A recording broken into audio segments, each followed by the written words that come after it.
Hello दोस्तों, स्वागत है आपका एडुरेट्स में। मेरा नाम मोहम्मद एहतेशाम इकबाल है। आप शॉर्ट में मुझे एमी सर के नाम से बुला सकते हैं। तो आज हम लोग बात करने वाले हैं सीटेट की। सीटेट यानी कि central teacher eligibility test. CTET teacher बनने के लिए एक सबसे बड़ा कदम है, कह सकते हैं। टीचर बनने के पहले जो सबसे बड़ी जो क्राइटेरिया होती है, एलिजिबिलिटी क्राइटेरिया, उसमें सीटेट सबसे पहले पायदान पे है। अगर आप ट्रेनिंग करेंगे यानी कि टीचर ट्रेनिंग, जब आप बीएड या डीएलएड कर लेते हैं तो उसके बाद जो सबसे पहला पड़ाव आता है वो सीटेट का आता है। सीटेट पास कर लेंगे तभी आप किसी भी बहाली को, कोई भी बहाली आती है, कोई भी रिक्रूटमेंट आता है तो उसको आप भर सकते हैं। मतलब कोई भी रिक्रूटमेंट, टीचर की कोई भी रिक्रूटमेंट हो, चाहे बीपीएससी के थ्रू हो, टीआरई, या फिर उत्तर प्रदेश का एलटी वैकेंसी हो, या राजस्थान का सीनियर लेक्चरर हो, या फिर सीनियर टीचर हो, या फिर डी ट्रिपल एस बी का प्राइमरी टीचर हो, या टीजीटी पीजीटी हो, केवीएस हो, एनवीएस हो, इन सबको भरने के लिए जो बेसिक क्राइटेरिया है वो ये है कि आप एक तो ट्रेनिंग में पास होने चाहिए, यानी कि आपके पास जो क्वालिफिकेशन होनी चाहिए वो बीएड की या डीएलएड की होनी चाहिए, और साथ ही साथ आपने सीटेट पेपर 1, इसमें 2 पेपर होते हैं, ये आपको जानना होगा कि इसमें 2 पेपर होते हैं। एक होता है पेपर 1 और एक होता है पेपर 2। पेपर 1 होता है 1 to 5 के लिए, मतलब क्लास 1 to 5 के टीचर बनने के लिए, और पेपर 2 होता है 6 to 8 के लिए। तो ये 2 पेपर आप क्वालिफाई रहेंगे या दोनों में से एक रहेंगे तो आप उस क्लास के टीचर्स के लिए, टीचर्स की बहाली के लिए एलिजिबल होंगे। तो आज हम लोग सीटेट की बात करेंगे। सीटेट की बात करने से पहले मैं अपने बारे में थोड़ा सा बता दूं आपको। मेरा नाम मोहम्मद एहतेशाम इकबाल है और मैं ऑलरेडी सर्विंग पर्सन हूं, ठीक है। इसके साथ मैंने सीटेट क्वालिफाई किया है, इसलिए मैं आपको सीटेट पढ़ा पा रहा हूं। मैंने यूजीसी नेट 3 बार क्वालिफाई किया है। मैंने केवीएस क्वालिफाई किया है। केवीएस में मेरा जॉब लग चुका था।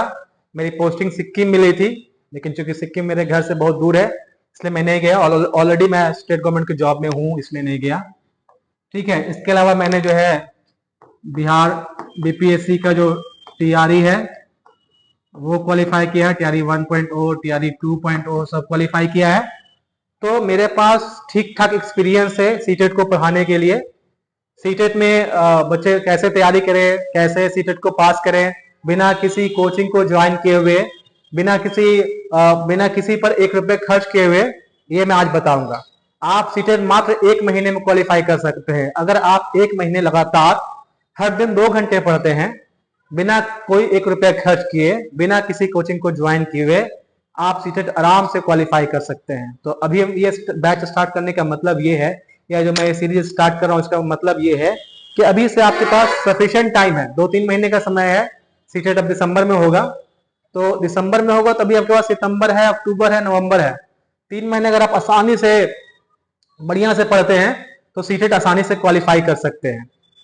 तो इसीलिए मैं आपको आज सीटेट का बेसिक इंट्रोडक्शन लेकर आया हूं। फिर मैं कल हो सकता है कि आपका सिलेबस लेकर आऊं, फिर उसके बाद जो है हर दिन कुछ ना कुछ टीचिंग पेडागोजी हो गया, फिर लैंग्वेज का पेपर हो गया, मैथ्स, ईवीएस, ये सब मैं आपको हर दिन एक छोटे छोटे अंतराल पर लेकर आऊंगा।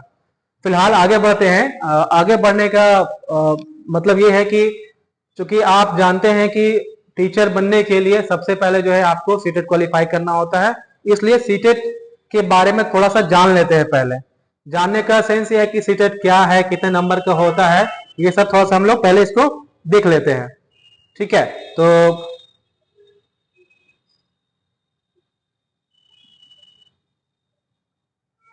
नेक्स्ट स्लाइड करते हैं।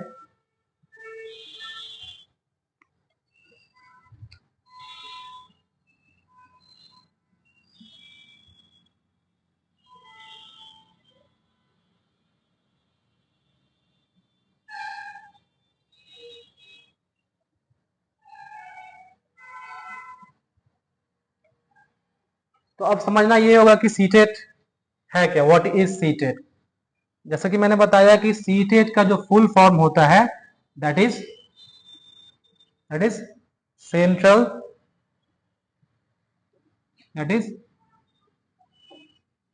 सेंट्रल टीचर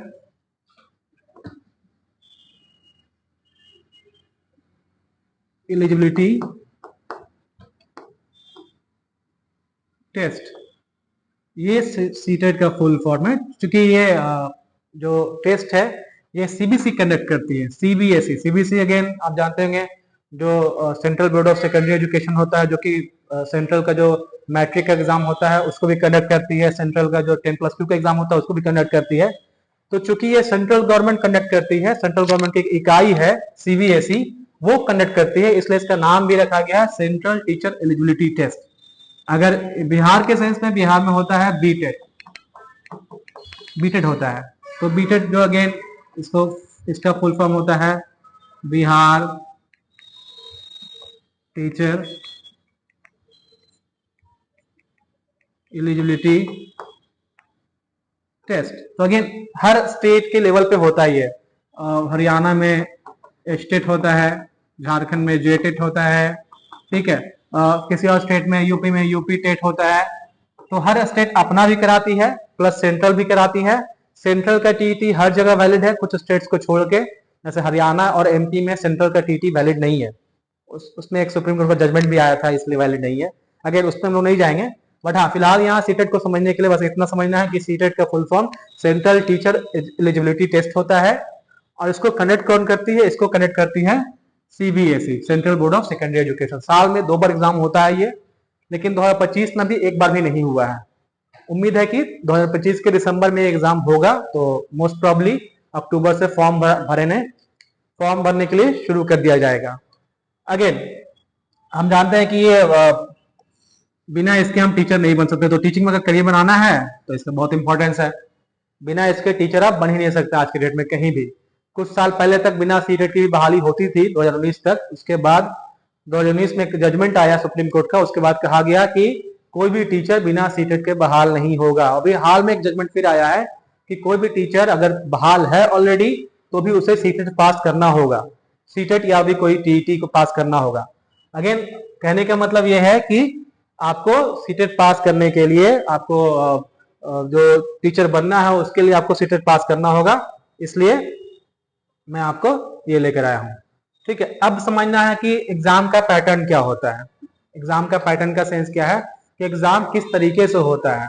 पहला तो एग्जाम पहले समझना होगा आपको कि एग्जाम का टाइप क्या है, एग्जाम कैसे होता है। एग्जाम पेन एंड पेपर में होता है या सीबीटी में होता है। तो बता दो, इसका जो एग्जाम होता है वो पेन एंड पेपर मोड में होता है, यानी कि ऑफलाइन होता है, ऑनलाइन नहीं होता है। यानी कि सीटेट का पेपर ऑनलाइन नहीं होता, कंप्यूटर पे नहीं देना होता है, ऑफलाइन होता है, पेन एंड पेपर पे टेस्ट होता है। बीच में एक बार 2022 के आसपास सीबीएसई ने इसको ऑनलाइन कंडक्ट करने की कोशिश करी थी। कुछ एग्जाम्स हुए भी थे, लेकिन फिर बहुत पेपर लीक हो गया, बहुत हल्ला हंगामा हुआ। तो उसके बाद से फिर अगेन 2023 से फिर से हम लोग ऑफलाइन मोड में आ गए। तो इसका पेपर जो है वो ऑफलाइन मोड में होता है। अगेन 2.5 घंटे का होता है, यानी कि 150 मिनट्स। देखिए ये सब बेसिक जानकारी है। अगर आप शुरुआत की तैयारी कर चुके हैं, तैयारी शुरू कर चुके हैं, तो आपको ये सब मालूम होना चाहिए। अगर आपने तैयारी शुरू नहीं की है तो उसके लिए ये जरूरी है। अगर आप तैयारी शुरू कर चुके हैं, आपने 1-2 बार सीटेट दिया है, तो आपके लिए ये जरूरी नहीं है आपको ये सब मालूम होगा, ऐसा मैं अस्यूम करता हूं। ठीक है, तो 150 मिनट का पेपर होगा, 150 क्वेश्चन होंगे, 1 मार्क्स के 1 क्वेश्चन होंगे, यानी कि टोटल कितना नंबर का होगा? 150 नंबर होगा टोटल पूरे टेस्ट का, एक पेपर का।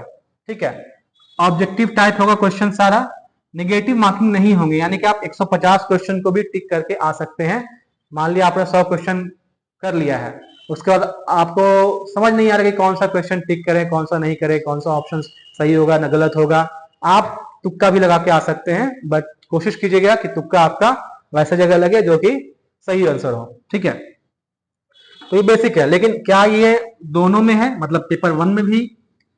तो जैसा मैंने पहले बताया था कि पेपर 1 होता है क्लास 1 to 5 के लिए, 1 to 5 के लिए पेपर 1 होता है, और पेपर 2 होता है क्लास 6 to 8 के लिए। इसको हम लोग प्राइमरी स्टेज कहते हैं, इसको हम लोग एलिमेंट्री स्टेज कहते हैं। दोनों का question, number of question same होते हैं, 150 नंबर का। दोनों में समय सेम होता है, 150 मिनट यानी 2.5 घंटे का।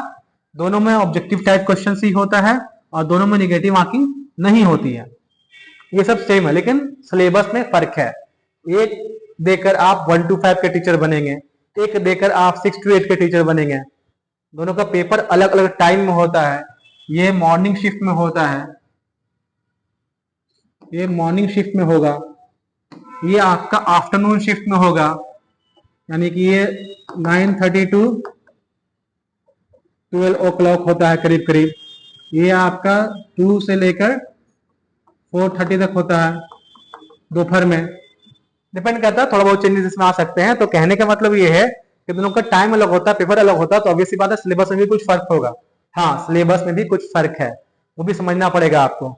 और हर कोई पेपर 2 के लिए एलिजिबल नहीं होता है। अगर आपने बीएड किया है, लेकिन बीएड किया है तो आप एलिजिबल हैं पेपर 2 के लिए। लेकिन अगर आपने डीएलएड किया है, लेकिन और डीएलएड के साथ आपने अगर ग्रेजुएशन किया है, तभी आप पेपर 2 के लिए एलिजिबल होंगे, वरना नहीं होंगे। अगर आपने सिर्फ इंटरमीडिएट किया है और इंटरमीडिएट पे ही डीएलएड कर लिया है और अभी तक आपने ग्रेजुएशन नहीं किया है, तो आप पेपर 2 के लिए एलिजिबल नहीं होंगे। पेपर 2 फिर आप नहीं दे सकते हैं, सिर्फ आप पेपर 1 दे सकते हैं, और सिर्फ आप 1 to 5 के टीचर जो है बन सकते हैं। ये आपको समझना होगा। इसके अलावा आपको क्या समझना होगा? इसके अलावा आपको ये समझना होगा कि कितने कितने मार्क्स का डिस्ट्रीब्यूशन है। अभी सबसे पहले पेपर 1 की बात कर लेते हैं। पेपर 1 में जो 150 नंबर का क्वेश्चन है, उसके सिलेबस क्या है, उसमें कौन कौन सा सब्जेक्ट से क्वेश्चन आता है। तो ये आपको समझना होगा कि इसमें जो है पूरा 150 नंबर जो है वो 5 भाग में बटा हुआ है। देयर आर 5 सब्जेक्ट्स, 5 सब्जेक्ट में बटा हुआ है। पहला आपका ये है, पहला है आपका चाइल्ड डेवलपमेंट एंड पेडागोजी। सबसे इजी पोर्शन मैं ये कहूंगा, सबसे आसान पोर्शन, लेकिन बच्चों के लिए सबसे टफ पोर्शन। ये सबसे आसान मैं क्यों कह रहा हूं? क्योंकि इसमें कुछ नहीं करना है, सिर्फ कॉमन सेंस का यूज करना है। क्वेश्चंस बहुत आसान से आते हैं। क्वेश्चंस आता है कि आप बच्चों को जब पढ़ाएंगे तो जो बच्चे हल्ला कर रहे हैं उनके साथ आप क्या करेंगे? उनको मारेंगे, उनको पीटेंगे, उनको डांटेंगे, उनको चिल्लाएंगे, या उनसे उनका कारण पूछेंगे? तो बहुत लॉजिकल क्वेश्चन है, बहुत इसका जवाब बहुत आसान होगा, उनसे उनका कारण पूछेंगे। इस तरह के लॉजिकल क्वेश्चंस भी रहते हैं। कुछ questions theory, child development theory से रहते हैं, जैसे वाइगास्की का थ्योरी या फिर कोलबर्ग का थ्योरी, वो सब थ्योरी में पढ़ाऊंगा आपको। बट ये मिला जुला कर 30 नंबर का होता है, और 30 नंबर मतलब 30 क्वेश्चंस, 30 क्वेश्चंस, 1 नंबर का 1 क्वेश्चन। सब आसान होते हैं, इसमें आप आसानी से 20 से 22 नंबर स्कोर कर सकते हैं। थोड़ा सा भी पढ़ लेंगे तो 20 से 22 नंबर स्कोर कर सकते हैं। ठीक है। दूसरा सब्जेक्ट जो है वो है लैंग्वेज 1। लैंग्वेज 1 में आप कोई एक लैंग्वेज लेंगे, जैसे आप हिंदी लेना चाहते हैं हिंदी ले सकते हैं, या उर्दू या इंग्लिश, तीनों में से कोई आप, या संस्कृत, तीनों में से कोई आप एक ले, चारों में से कोई एक ले सकते हैं। और उससे 30 नंबर के क्वेश्चन आएंगे, 30 क्वेश्चन रहेंगे और 30 मार्क्स का रहेगा। ये आपका हो गया सेकंड सब्जेक्ट। थर्ड सब्जेक्ट जो होगा वो लैंग्वेज 2 होगा, यानी एक और लैंग्वेज लेना है आपको। तो हर कोई जो है 2 लैंग्वेज पढ़ता है सेकेंडरी लेवल तक, हायर सेकेंडरी लेवल तक। तो यहाँ भी आपको 2 लैंग्वेज का टेस्ट देना है। आप यहाँ हिंदी लिए हैं तो यहाँ इंग्लिश ले सकते हैं, यहाँ इंग्लिश लिए तो यहाँ हिंदी ले सकते हैं। अगर आपने हिंदी यहाँ लिया है तो यहाँ उर्दू ले सकते हैं, अगर आप उर्दू के विद्यार्थी हैं तो। अगर आपने यहाँ उर्दू लिया तो आप यहाँ हिंदी ले सकते हैं, अगर आप उर्दू के विद्यार्थी हैं तो। यहाँ भी अगेन 30 क्वेश्चन होंगे और ये 30 नंबर का होगा। ठीक है, फाइन। अब इसके बाद पढ़ते हैं चौथे सब्जेक्ट की तरफ। ये आपका होता है मैथ्स। मैथ्स कैसा? मैथ्स इजी मैथ्स, 1 to 8 तक का मैथ्स। क्लास 8 तक के मैथ्स होते हैं, हल्का मैथ्स होते हैं। असेंडिंग ऑर्डर में सजाइए, डिसेंडिंग ऑर्डर में सजाइए। ठीक है। इसके अलावा इसका बोर्ड मास को हल करना होगा, या फिर सब्ट्रैक्शन एडिशन होगा उसको हल करना होगा। इसी टाइप के मैथ्स होते हैं। मैथ्स में बच्चों को कैसे पढ़ाएंगे, कुछ उसकी टीचिंग पेडागोजी होती है, वो होते हैं। मिला जुलाकर ये 30 क्वेश्चन का होता है, और 30 क्वेश्चन 30 नंबर का, और वो भी बहुत हल्के क्वेश्चंस होते हैं। और 5वें में आपका आ गया ईवीएस। ईवीएस अगेन ये भी 30 क्वेश्चन 30 नंबर। कैसे क्वेश्चन? आसान क्वेश्चन। ये ईवीएस आप जानते हैं कि क्लास 1 to 5 में ईवीएस ही पढ़ाया जाता है, वहां सोशल साइंस का कॉन्सेप्ट नहीं आता। हमारे चारों तरफ क्या है, इन्वायरमेंट क्या है, हम कौन सा खाना खाते हैं, हम कैसा कपड़ा पहनते हैं, हमारे चारों तरफ के लोग क्या करते हैं, तो अपने इन्वायरमेंट के बारे में जो जाना जाता है वो पढ़ाया जाता है ईवीएस में। तो ईवीएस में क्वेश्चंस इसी तरह के होते हैं, इजी टाइप के क्वेश्चंस होते हैं। मतलब क्वेश्चन होगा कि हमें लाइट कहाँ से मिलती है, तो सन से, ठीक है। लाइट किस फॉर्म में मिलती है, तो सनलाइट के फॉर्म में मिलती है। इस तरह क्वेश्चंस हो सकते हैं। या फिर जो है हमारा जो जो जो जूते सीता है उसको क्या कहते हैं, मोची कहते हैं, कॉबलर कहते हैं, इंग्लिश में होगा सकता है। डिक्शनरी को डिक्शनरी में सबसे पहले क्या आता है, ये आता है, भी आता है। इस तरह के इजी क्वेश्चंस होंगे, ठीक है।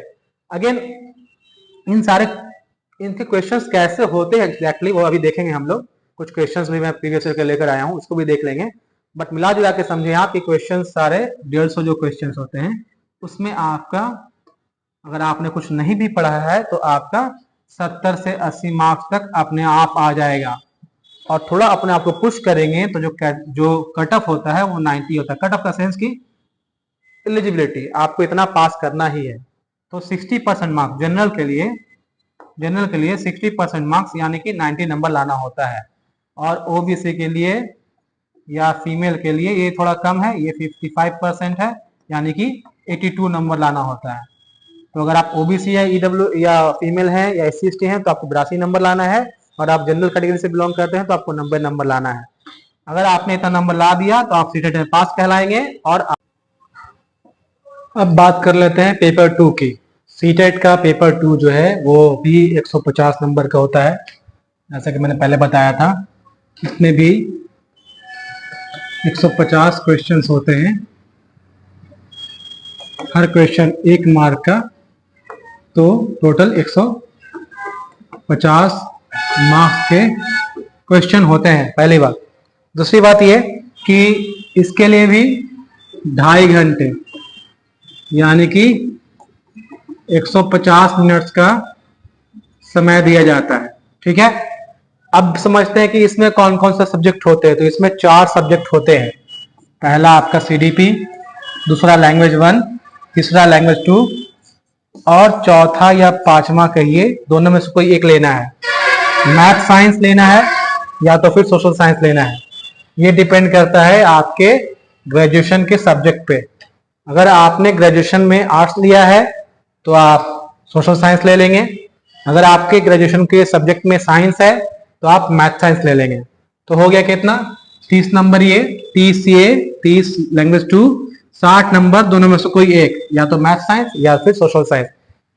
टोटल हो गया 150 नंबर का। तो पेपर 1 जैसे 150 नंबर का है वैसे ही पेपर 2 भी 150 नंबर का ही है। बस थोड़ा सा पैटर्न में बदलाव है। पैटर्न में बदलाव ये है कि वहां पे 5 सब्जेक्ट्स थे, यहाँ पे 4 सब्जेक्ट्स ही हैं, जो कि जो 5वां और चौथा सब्जेक्ट है वो कंबाइंड है, वो 60 नंबर का है। ये आपको समझना था, ठीक है। हाँ, तो सीडीपी क्वेश्चन कैसा रहेगा पेपर 2 में? पेपर 2 में जो डिफिकल्टी लेवल होता है वो थोड़ा बढ़ जाता है। क्वेश्चन सेम टाइप के होते हैं, बट थोड़ा डिफिकल्टी लेवल बढ़ जाता है। सीडीपी थोड़ा टफ होता है, लैंग्वेज भी थोड़ा टफर साइड में होता है, और मैथ साइंस और सोशल साइंस में तो क्वेश्चन के नंबर ही बढ़ गए, तो 60 नंबर के क्वेश्चन आते हैं। ये आपको ध्यान रखना है, ठीक है। इसके अलावा कौन कौन से टॉपिक्स पढ़ने हैं तो मैं पहले ही बता चुका था कि बेसिकली जो है वो आपको चाइल्ड साइकोलॉजी पढ़ना है। चाइल्ड साइकोलॉजी का मतलब ये होता है कि जो बच्चे हैं वो कैसे विकास करते हैं, वो क्या सोचते हैं, उनका मेंटल डेवलपमेंट कैसे होता है, उनका फिजिकल डेवलपमेंट कैसे होता है, क्या पैटर्न है उनके डेवलपमेंट का, उनका कॉग्निटिव डेवलपमेंट कैसे होता है, वो कैसे पहचानते हैं, कैसे अमूर्त से मूर्त की तरफ जाते हैं। ये सब बातें जो है चाइल्ड साइकोलॉजी में पढ़ना है। तो child development and pedagogy CDP जो होता है, सीडीपी में हम लोग ये सब पढ़ेंगे। मैं सीडीपी का एक मैराथन वीडियो भी लेकर आऊंगा जिसमें कि ये सारी चीजें बताऊंगा आपको, ठीक है। फिर आते हैं लर्निंग थ्योरीज की। तो लर्निंग थ्योरीज भी पढ़ना है, वही चीज, लर्निंग कैसे करता है बच्चा कैसे सीखता है, बच्चों के सीखने के चरण क्या है, उनके स्टेजेस क्या है, वो एक पैटर्न क्या है, वो सब जो है हम लोग को इसमें देखना है, ठीक है। उसके अलावा कुछ जो चाइल्ड साइकोलॉजिस्ट हैं जैसे पियाजे हो गया, वाइगत्स्की हो गया, कोल्डबर्ग हो गया, इन सब का थ्योरीज ही पढ़ना है कि ये सब क्या कहते हैं।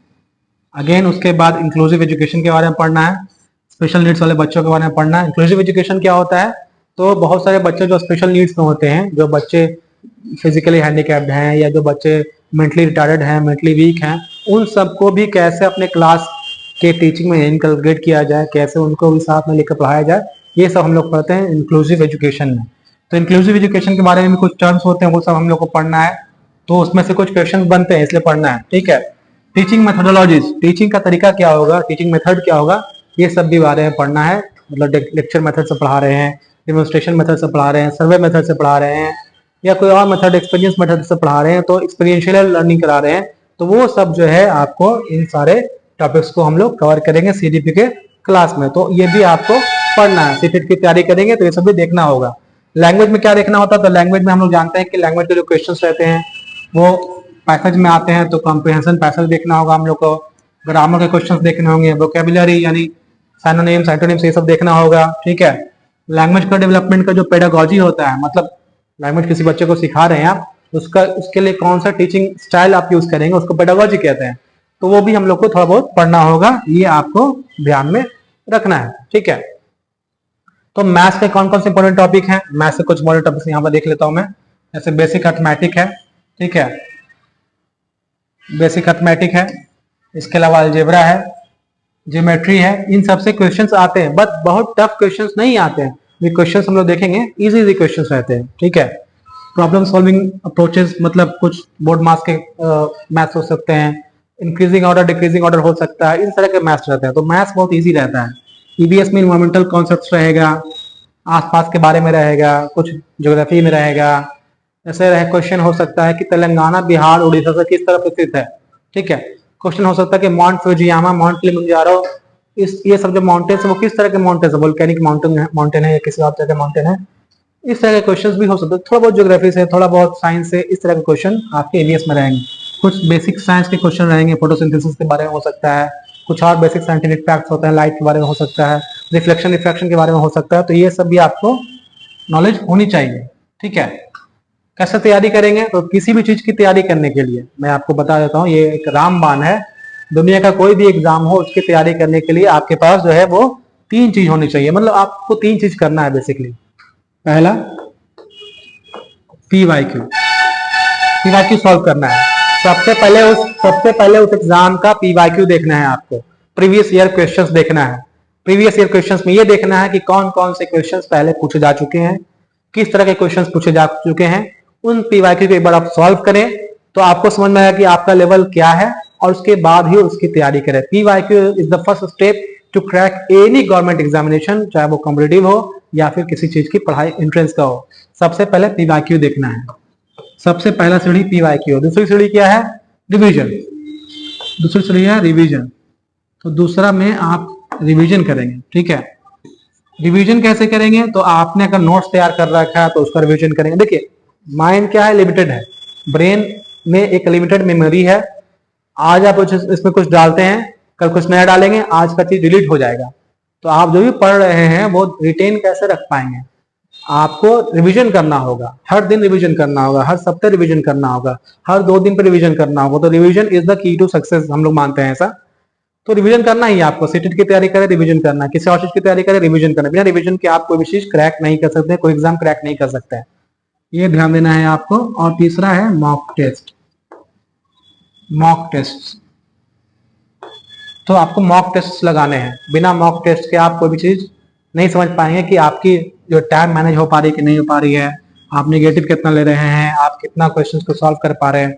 किसी भी कोचिंग का मॉक टेस्ट लगा लें, छोटे से छोटा या बड़े से बड़े कोचिंग का, सीटेट में इतना फर्क नहीं पड़ता है, सीटेट में किसी भी कोचिंग का मॉक टेस्ट लगा सकते हैं आप, लेकिन आपको मॉक टेस्ट लगाना होगा ताकि आपको समझ में आए कि आप कितने आपने की तैयारी कितनी हो चुकी है, मॉक टेस्ट लगाना ही है। तो ये 3 चीज है जिससे आप कोई भी एग्जाम क्रैक कर सकते हैं, कोई भी एग्जाम, दुनिया का कोई भी एग्जाम हो, यूपीएससी हो, बीपीएससी हो, सीटेट हो, केबीएस हो, एनवीएस हो, यूजीसी नेट हो, कोई भी एग्जाम हो। मैंने बीपीएससी मेंस भी क्वालिफाई किया है, बीपीएससी पीटी 3 बार क्वालिफाई किया है, मैंने केबीएस क्वालिफाई किया है, मैंने नेट 3 बार क्वालिफाई किया है, मैंने सीटेट क्वालिफाई किया है, मैंने बीपीएससी टीआरई क्वालिफाई किया है, मैंने बहुत सारे और भी एग्जाम क्वालिफाई किए हैं, सब में मेरा फॉर्मूला यही था।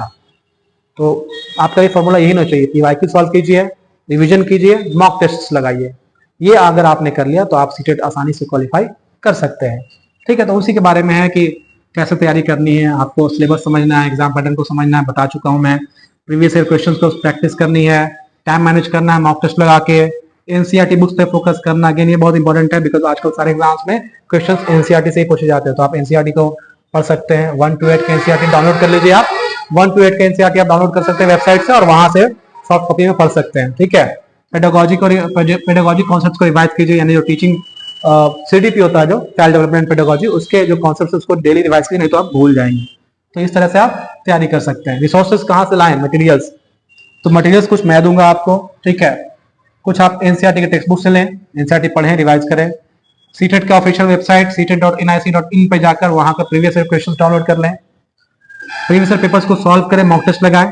टीचिंग एप्टीट्यूड का कोई बुक ले लें अगर आपको टीचिंग एप्टीट्यूड में दिक्कत हो रही है तो। वैसे मैं मैराथन लेकर आऊंगा, मैं आपको सीडीपी का, लैंग्वेज का और भी दूसरा जो टॉपिक्स है उनका मैराथन लेकर आऊंगा, तो आप इत्मीनान रहें। तैयारी, अब आपकी तैयारी हमारी जिम्मेवारी है, ठीक है। क्या करें क्या ना करें, रिवाइज करें, सबसे पहली बात है रिवाइज करें, हर दिन रिवाइज करें, डेली रिवाइज करें, डेली रिवाइज करें। मॉक टेस्ट जितना हो सकता है लगाएं, जो आपके वीक एरिया उस पर फोकस करें। आप एक बार पीवाईक्यू सॉल्व कीजिए, उसमें आपका जिस पोर्शन में नंबर कम आ रहा है वो आपका वीक एरिया है। मान लो सीडीपी में मात्र 30 में से 10 नंबर आ रहा है तो वो आपका वीक एरिया है, इसको फोकस करें, उस पर ज्यादा समय दें।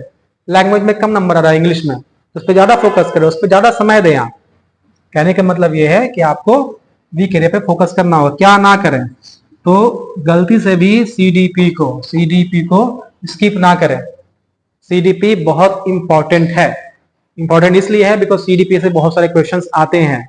इस क्वेश्चन ऐसे हो गए, और प्लस जो है सीडीपी से जुड़ा हुआ क्वेश्चन लैंग्वेज में भी आता है, उससे जुड़ा हुआ क्वेश्चन आपका ईवीएस में भी आता है, मैथ्स में भी आता है, साइंस में भी आता है, सोशल स्टडीज में भी आता है। इसलिए आप सीडीपी को जरा भी अवॉइड ना करें, आप खूब उसको रिवीजन करें, ठीक है। इसके बाद आपको कुछ पीवाईक्यू क्वेश्चन मैं देख लेता हूँ। मोटिवेशन की बात कर रहे हैं। मोटिवेशन से मोटिवेशन क्या, मोटिवेशन आप जो कर रहे हैं वही मोटिवेशन है। तो मोटिवेशन से मुझे एक छोटी सी इंसिडेंट के बारे में बता देता हूँ मैं। आप सभी को जानते होंगे इलॉन मस्क के बारे में। इलॉन मस्क जो कि इलॉन मस्क जो कि दुनिया का सबसे अमीर आदमी है, ठीक है। तो इसका एक इंटरव्यू हो रहा था। इंटरव्यू में इससे एक सवाल किया गया, प्रेस रिपोर्टर ने एक सवाल किया कि आप जो है व्हाट कीप्स यू मोटिवेटेड, आपको मोटिवेशन कहाँ से मिलती है, you do lot of things, तो आप मोटिवेटेड कैसे होते हैं। तो उन्होंने कहा, इलॉन मस्क ने जवाब दिया, I am not able to understand your question, मेरा को आपका जो सवाल समझ में नहीं आ रहा है। तो प्रेस रिपोर्टर ने, जो जर्नलिस्ट थे, उसने फिर सवाल किया, where does motivation come from, motivation कहाँ से मिलता है आपको, how do you achieve these things. तो इलॉन मस्क ने फिर जवाब दिया कि I am not able to understand your question. फिर जर्नलिस्ट ने पूछा कि actually from where do you get motivation, motivation कहाँ से मिलता है आपको। तो फिर इलॉन मस्क ने जवाब दिया कि मोटिवेशन क्या, what is motivation, if I have to do something I have to do it, मुझे जो करना है तो करना है। If I have to achieve some goals, मुझे सब कुछ गोल्स प्राप्त करने हैं, तो I have to work for that, मुझे उसके लिए काम करना है। If something is to be done then it has to be done, अगर किसी चीज को होना है तो वो उसको होना ही है, उसको करना ही है। तो यही आपके साथ भी होनी चाहिए। आपको मोटिवेशन के लिए किसी बुक्स की या किसी यूट्यूब शॉर्ट्स की, रील्स की जरूरत नहीं है। If you have to crack CTET, you have to crack it. So motivation should come from inside. ये काम है तो करना है तो होना है, नहीं करेंगे आप तो कैसे होगा। तो मोटिवेशन के लिए आपको शॉर्ट्स 2 घंटे रील्स देखने की जरूरत नहीं है, एज आई थिंक। तो मैंने एक छोटा सा कोर्स डाल दिया है, a good teacher can inspire hope, ignite imagination and instil a love for learning. एक अच्छा टीचर होप को इंस्पायर कर सकता है, आशा डाल सकता है, इमेजिनेशन, कल्पना को इग्नाइट कर सकता है, और सीखने का अलग जगा सकता है, सीखने का प्रेम जगा सकता है। So stay consistent and stay motivated, that is the मंत्र फ्रॉम माय साइड। कुछ पीवाईक्यू देख लेते हैं, ठीक है। पीवाईक्यू देखना जरूरी है इसलिए, बिकॉज पीवाईक्यू के बिना आपकी तैयारी थोड़ी अधूरी है। तो कुछ पीवाईक्यू देख लेते हैं। पीवाईक्यू में कुछ क्वेश्चंस देख लेंगे हम लोग, साइंस के, कुछ मैथ्स के, कुछ जो है आपका ईवीएस का, सीडीपी का, वो सब क्वेश्चंस कुछ हम लोग देख लेते हैं, ताकि आपको समझ में आए कि क्वेश्चंस किस तरह के आते हैं। क्वेश्चंस ऐसे आएंगे जो कि कोई भी सॉल्व कर लेगा, ऐसा क्वेश्चंस होता है, ठीक है। तो वो हम लोग अभी थोड़ा देख लेते हैं, 1 मिनट, जस्ट अ मोमेंट, अभी तुरंत आ जाएगा, ठीक है। तो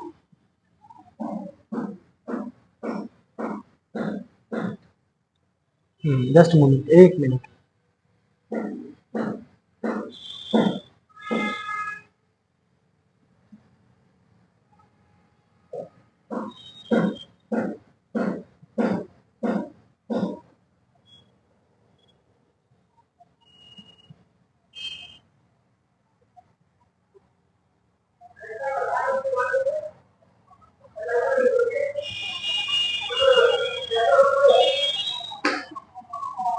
तो ये क्वेश्चन है सीटेट का। ठीक है, मैं आपको दिखाता हूं।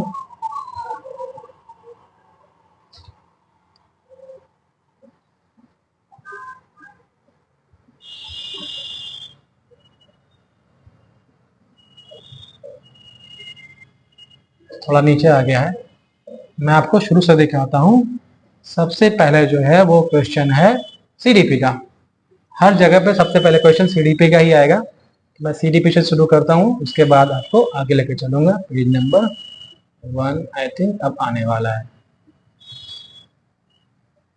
ठीक, बस पेज नंबर मैं सिखाता हूँ अब सीडीपी का पेज नंबर 1। हाँ, ये देखिए, ये क्वेश्चन का फर्स्ट पेज है। उसके बाद आपका देख रहे हैं, ये आपका चाइल्ड डेवलपमेंट एंड पेडागोजी, ये आपका फर्स्ट पोर्शन है इस क्वेश्चन का, पीवाईक्यू का। देखिए पीवाईक्यू भी जो है ना, मैं बढ़िया से कराऊंगा, एक बार हर ईयर के पीवाईक्यू को सॉल्व करूंगा। बट फिलहाल मैं यहाँ थोड़ा मोटा मोटी आपको समझा देता हूँ कि पीवाईक्यू क्वेश्चन जो होते हैं वो होते कैसे, मतलब कैसा क्वेश्चन पूछा गया अभी तक। एक क्वेश्चन है इसमें, विच of the following would support continuous and comprehensive evaluation.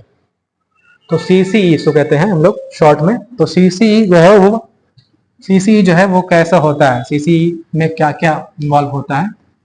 तो सीसीई में बेसिकली सबसे अच्छा इसका ये बेस्ट एग्जांपल कौन है सीसीई का। तो सीसी का मतलब टेस्ट नहीं होता है, कुछ टेस्ट टाइप का नहीं होता है, स्टैंडर्डाइज्ड अचीवमेंट टेस्ट या फिर स्टैंडर्डाइज्ड इंटेलिजेंस टेस्ट टाइप का कुछ नहीं होता। तो ये क्वेश्चन तो ऐसे ही गलत हो जाएगा। अगर आपने सीसी के बारे में थोड़ा सा पढ़ा है या आप सीबीएसई बोर्ड से पढ़े तो जानते हो थोड़ा उसके बारे में। बेस्ट वर्क पोर्टफोलियो, किसी का बेस्ट वर्क है उसका पोर्टफोलियो करना, ये भी नहीं होगा, बिकॉज अगेन बेस्ट और गुड उसमें नहीं होता है। उसमें होता है growth and learning progress portfolio, मतलब बच्चा कैसा ग्रोथ कर रहा है, उसकी लर्निंग का प्रोग्रेस क्या है, इसका पोर्टफोलियो भले ही तैयार कर सकते हैं आप, ये सीसी में होता है। तो आसानी से सॉल्व कर लिया आपने। ठीक है, इसके बाद अगर आप आगे क्वेश्चन देखें, क्वेश्चन को और आगे देखेंगे तो आपको समझ में आएगा क्वेश्चन बहुत इजी होते हैं। एक क्वेश्चन मैं आपको दिखाता हूं। यहाँ पर एक क्वेश्चन ये है, which of the following best describes the role of teacher. Which of the following best describes the role of teacher in progressive education. Progressive education में सबसे बढ़िया रोल क्या है टीचर का, ये टीचर का रोल क्या होता है। कोई ऑप्शन है, the teacher is the primary source of knowledge. Teacher जो है, शिक्षक जो है ज्ञान का प्राथमिक स्रोत होते हैं, ऐसा है नहीं है। शिक्षक ज्ञान का प्राथमिक स्रोत नहीं हो सकता, शिक्षक ज्ञान का द्वितीयक या तृतीयक स्रोत हो सकते हैं, प्राथमिक स्रोत नहीं हो सकते हैं, इसलिए कि प्राथमिक जो स्रोत होता है वो किताब होती है, या नोट्स होता है या मटेरियल्स होता है या टीएलएम होता है, वो सब होता है प्राथमिक स्रोत। शिक्षक जो है, शिक्षक teachers are not the primary source of knowledge. तो ये ऑप्शन तो ऐसे ही गलत हो जाएगा। ये ऑप्शन देखते हैं, शिक्षक निर्धारित पाठ्यक्रम को जो का तो लागू करते हैं। क्या शिक्षक जो करिकुलम होता है उसको जैसे का तैसे लागू करते हैं, सेम टू सेम। अगर सेम टू सेम लागू करेंगे तो फिर क्या होगा, तो उसमें कोई चेंज नहीं करेंगे तो वो सब पे लागू नहीं हो पाएगा, वो सब पे फिट नहीं बैठ पाएगा। टीचर्स स्टूडेंट्स के हिसाब से जो करिकुलम है उसको मॉडिफाई कर सकते हैं, तो ये भी ऑप्शन गलत हो जाएगा। शिक्षक बच्चों को स्वतंत्र रूप से कार्य करने के लिए उसके हाल पर छोड़ देते हैं, नहीं ऐसा नहीं है। शिक्षक बच्चों को उनके हाल पर छोड़ देंगे तो उनको पढ़ाएगा कौन, ये भी गलत हो जाएगा। तो ऑप्शन सही होगा, शिक्षक एक सुविधा प्रदाता के रूप में कार्य करते हैं। Teacher serves as a facilitator, teacher का काम है फैसिलिटेट करना। So teacher serves as a facilitator, ये आपको ध्यान में रखना है। तो इस तरह के क्वेश्चंस आते हैं, क्वेश्चंस इजी होते हैं। कुछ और क्वेश्चन देखते हैं, देखता हूं कुछ और क्वेश्चन दिखाता हूं। कुछ क्वेश्चन जीन प्याजे पे हैं, कुछ क्वेश्चन लर्निंग डिफिकल्टीज पे है, बच्चा सीखता है या नहीं सीखता तो उसमें क्या प्रॉब्लम्स आती हैं। इजी क्वेश्चंस रहते हैं, आप थोड़ा सा भी पढ़े होंगे सीडीपी तो आप सब सॉल्व कर लेंगे।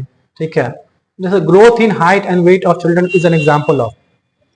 चिल्ड्रन के हाइट और वेट में जो ग्रोथ होता है वो किस चीज का एग्जाम्पल है, किस चीज का एग्जाम्पल? अब ऐसी बात है, ये क्वांटिटी है, तो क्वांटिटिव चेंज हो रहा है।